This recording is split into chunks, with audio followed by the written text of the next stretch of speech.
ಕಂಪ್ಲಿಯಲ್ಲಿ ಅಗ್ನಿಶಾಮಕ ಘಟಕ ಕಾಮಗಾರಿಗೆ ಭೂಮಿ ಪೂಜೆ. ಕಂಪ್ಲಿ ನಗರದ ಮಿನಿ ವಿಧಾನಸೌಧ ಸಮೀಪ ಸುಮಾರು 218 ಲಕ್ಷ ರೂಪಾಯಿ ವೆಚ್ಚದಲ್ಲಿ ನಿರ್ಮಾಣವಾಗುತ್ತಿರುವ ಅಗ್ನಿಶಾಮಕ ಘಟಕ ಅಭಿವೃದ್ಧಿ ಕಾಮಗಾರಿಗೆ ಶಾಸಕ ಜೆಎನ್ ಗಣೇಶ್ ಭೂಮಿ ಪೂಜೆ ನೆರವೇರಿಸಿದರು. ಈ ವೇಳೆ ಮಾತನಾಡಿದ ಅವರು, ಕಂಪ್ಲಿ ಭಾಗದಲ್ಲಿ ರೈತಾಪಿ ವರ್ಗದವರು ಹೆಚ್ಚಾಗಿರುವುದರಿಂದ ಆಗಾಗ ರೈತರು ಸಂಗ್ರಹಿಸಿದ ಹುಲ್ಲಿನ ಬಣವೆಗಳು ಹಾಗೂ ಗುಡಿಸಲುಗಳು, ಮನೆಗಳು, ಜಾನುವಾರುಗಳು ಹಾಗೂ ವಾಹನಗಳು ಬೆಂಕಿ ಅವಘಡಕ್ಕೆ ತುತ್ತಾಗುತ್ತಿರುವ ಪ್ರಕರಣಗಳು ಹೆಚ್ಚಾಗಿದೆ ಎಂದಿದ್ದಾರೆ.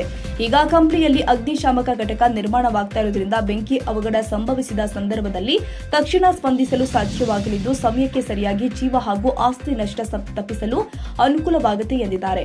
ಇನ್ನು ಬಸ್ ಡಿಪೋ ಹಾಗೂ ತಾಲೂಕು ಕ್ರೀಡಾಂಗಣ ನಿರ್ಮಾಣ ವಿಚಾರವಾಗಿ ಮಾತನಾಡಿದ ಜೆಎನ್ ಗಣೇಶ್, ಈ ಎರಡು ಕಾಮಗಾರಿಗಳಿಗೆ ಸ್ಥಳ ಪರಿಶೀಲನೆ ಮಾಡಲಾಗ್ತಾ ಇತ್ತು. ಜಾಗದ ಕೊರತೆ ಇದೆ. ಸೂಕ್ತ ಜಾಗ ದೊರೆತರೆ ಬಸ್ ಡಿಪೋ ಹಾಗೂ ತಾಲೂಕು ಕ್ರೀಡಾಂಗಣ ನಿರ್ಮಾಣಕ್ಕೆ ಪ್ರಯತ್ನ ಮಾಡಲಾಗುತ್ತೆ ಎಂದಿದ್ದಾರೆ. ಹಾಗೂ ಈಗಾಗಲೇ ಉದ್ಘಾಟನಾ ಹಂತಕ್ಕೆ ತಲುಪಿರುವ ಮಿನಿ ವಿಧಾನಸೌಧ, 100 ಬೆಡ್ ಆಸ್ಪತ್ರೆ ಹಾಗೂ ಇತರೆ ಕಟ್ಟಡಗಳನ್ನು ಸಿಎಂ ಸಿದ್ದರಾಮಯ್ಯ ಅವರ ಕೈಯಿಂದ ಉದ್ಘಾಟಿಸಲಾಗುತ್ತೆ. ಸದ್ಯ ಕೆಲವು ಬಾಕಿ ಕಾಮಗಾರಿಗಳು ಇದ್ದು ಅವುಗಳನ್ನು ಪೂರ್ಣಗೊಳಿಸಿದ ಬಳಿಕ ಉದ್ಘಾಟನೆ ಮಾಡಲಾಗುತ್ತೆ ಎಂದಿದ್ದಾರೆ. ಪ್ರತಿ ಬಾರಿ ಅಗ್ನಿ ಅವಘಡ ಆದರೆ ಕುರುಗೋಡು ಗಂಗಾವತಿ ಕಾಂಟ್ಯಾಕ್ಟ್ ಮಾಡಬೇಕಾಗ್ತಿತ್ತು. ಈಗ ಕಂಪ್ನಿ ಒಳಗಡೆ ನಡೀತಿದೆ. ಇದ್ರ ಬಗ್ಗೆ ಇದು ಭಾಳ ವರ್ಷದ ಬೇಡಿಕೆ. ಯಾಕಂದರೆ ನಾನು ಲಾಸ್ಟ್ ಟೈಮು ಕಂಪ್ನಿ ಕೊಟ್ಟಾಲು, ಆಮೇಲೆ ಕೊಟ್ಟಾಲು ಇಂಥಲ್ಲೆಲ್ಲ ಕೆಲವೊಂದು ಭಾಳ ಹಳ್ಳಿಗಳಲ್ಲಿ ಸಣ್ಣ ಪುಟ್ಟ ಅನೇಕ ರೈತರು ಸಣ್ಣ ಪುಟ್ಟ ಭಾಳಷ್ಟು ದುಡ್ಡು ಅಂದರೆ ಒಂದು 10,000, 20,000, 50,000 ರೂಪಾಯಿ ಕಟ್ಟಿ ಆ ಗುಡಿಸಲು ಮನೆಗಳಾಗ, ಎಲ್ಲರೂ ಸಣ್ಣ ಮನೆಗಳಾಗ ಇದ್ದಂಥ ಉದಾಹರಣೆಗಳು ನೋಡಿ ಆ ಬೆಂಕಿ ಅವಘಡ ಆದಮೇಲೆ ಆ ಸುಟ್ಟು ಕರಕಲಾಗಿ ಅದು ಭಾಳಷ್ಟು ನೋವು ತಂದಿದೆ. ಅಂದರೆ ಭಾಳ ದಿನಗಳಿಂದ. ಯಾಕಂದರೆ ಲಾಸ್ಟ್ ಟೈಮ್ MLA ಆದಾಗ ಆಗಬೇಕಿತ್ತು, ಭಾಳ ಪ್ರಯತ್ನ ಮಾಡಿದೆ. ಈ ಕಂಪ್ನಿ ಭಾಳಷ್ಟು ಜನ ಹಿರಿಯರು ಮತ್ತು ಇದು ನಮಗೆ ಏನು ಅಗ್ನಿಶಾಮಕ ದಳ ಆಗಲೇಬೇಕಂತ ಭಾಳಷ್ಟು ಒತ್ತಡ ಇತ್ತು. ಹಾಗಾಗಿ ಇವತ್ತು ಭಾಳಷ್ಟು ಖುಷಿ ಆಗ್ತಿದೆ, ಅಗ್ನಿಶಾಮಕ ದಳ ಆಗಿದೆ. ಹಾಗಾಗಿ ಅನೇಕ ಜನ ಅಂದರೆ ಕಂಪ್ಲಿ ಮತ್ತು ಕುರುಗೋಡು ವಿಧಾನಸಭಾ ಕ್ಷೇತ್ರ ಪೂರ ರೈತಾಪಿ ಕ್ಷೇತ್ರ. ಈ ಬಳಿಗಳು ಸಣ್ಣ ಪುಟ್ಟ ದನಕರ ಕಟ್ಕೊಂಡಂಥವ್ರು ಇವಾಗೇನು ಕೆಲವೊಂದು ಕಡೆಗೆ ಒಂದು ಬೆಳೆ ಇರ್ತೈತಿ, ಒಂದು ಕಡೆಗೆ ಎರಡು ಬೆಳೆ ಇರ್ತದೆ. ಹಿಂಗಿದ್ದಾಗ ಬಣಿಗಳು ಮತ್ತೊಂದು ಇನ್ನೊಂದು ಹಾಕ್ಯಂದ್ಮೇಲೆ ಆ ಬಣಿಗಳು ಸುಡಬೇಕಾದ್ರೆ ನಾವು ಗಂಗಾವತಿಗೆ ಹೋಗ್ಬೇಕು, ಇಲ್ಲಂದರೆ ಕುರುಗೋಡಿಂದ ಇಲ್ಲಂದ್ರೆ ಹೊಸಪೇಟೆಯಿಂದ ಬರಬೇಕು. ಹಿಂಗಾಗಿ ಭಾಳಷ್ಟು ಸಮಸ್ಯೆ ಆಗಿ ಅದೇನು ಸುಟ್ಟು ಕರಕಲ ಆದಮೇಲೆ ಏನು ಇದು ಇವು ಬರ್ತಿದ್ವು. ಹಂಗಾಗಿ ಇವತ್ತು ಒಂಥರ ಭಾಳಷ್ಟು ಖುಷಿ ಮತ್ತು ನೆಮ್ಮದಿ ತಂದಿದೆ. ನಮಗೇನು ಇವತ್ತೇನು ಅಗ್ನಿಶಾಮಕ ದಳ ಆಗ್ತಿದೆ. ಭಾಳಷ್ಟು ಜನ ಹಿರಿಯರು ಇದ್ದಾರೆ.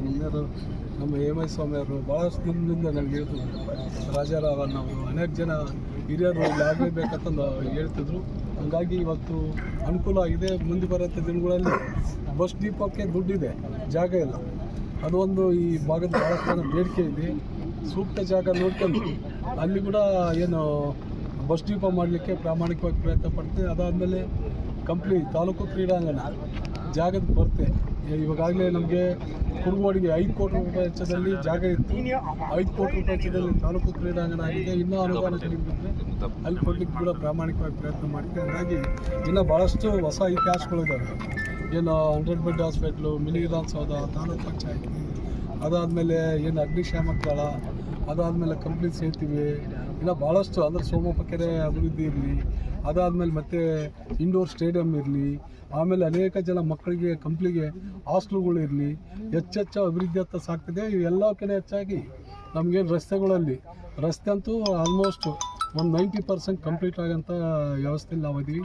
ಇನ್ನು ಸಣ್ಣ ಪುಟ್ಟ ರೋಡ್ಗಳಿದ್ದಾವೆ, ಅವನು ಕೂಡ ಆದಷ್ಟು ಬೇಗ ಏನು ಮಾಡ್ತು ಅಂತ ಹೇಳಕ್ಕೆ ಕಷ್ಟಪಡ್ತೀನಿ. ಅದಾದಮೇಲೆ 4 ಕೋಟಿ 60 ಲಕ್ಷ ರೂಪಾಯಿ ವೆಚ್ಚದಲ್ಲಿ ಕಂಪ್ಲಿ ಸಿಟಿ ಒಂದೇ 36 ರಸ್ತೆಗಳು ತಂದಿದ್ದೀವಿ. ಮೇನ್ ಸಂಪರ್ಕ ಅಂದರೆ ಸಾಯಿಬಾಬಾ ಗುಡಿ ಇಂಥ ಮೇನ್ ರಸ್ತೆಗಳು ಏನಿದಾವೆ 4 ಕೋಟಿ 60 ಲಕ್ಷದಲ್ಲಿ 36 ರಸ್ತೆಗಳು ಅವು ಕೂಡ ಕಂಪ್ಲೀಟ್ ಸಿಟಿಯಲ್ಲಿ ಅಭಿವೃದ್ಧಿ ಮಾಡಲಿಕ್ಕೆ ಪ್ರಾಮಾಣಿಕವಾಗಿ ಪ್ರಯತ್ನ ಮಾಡ್ತೀವಿ.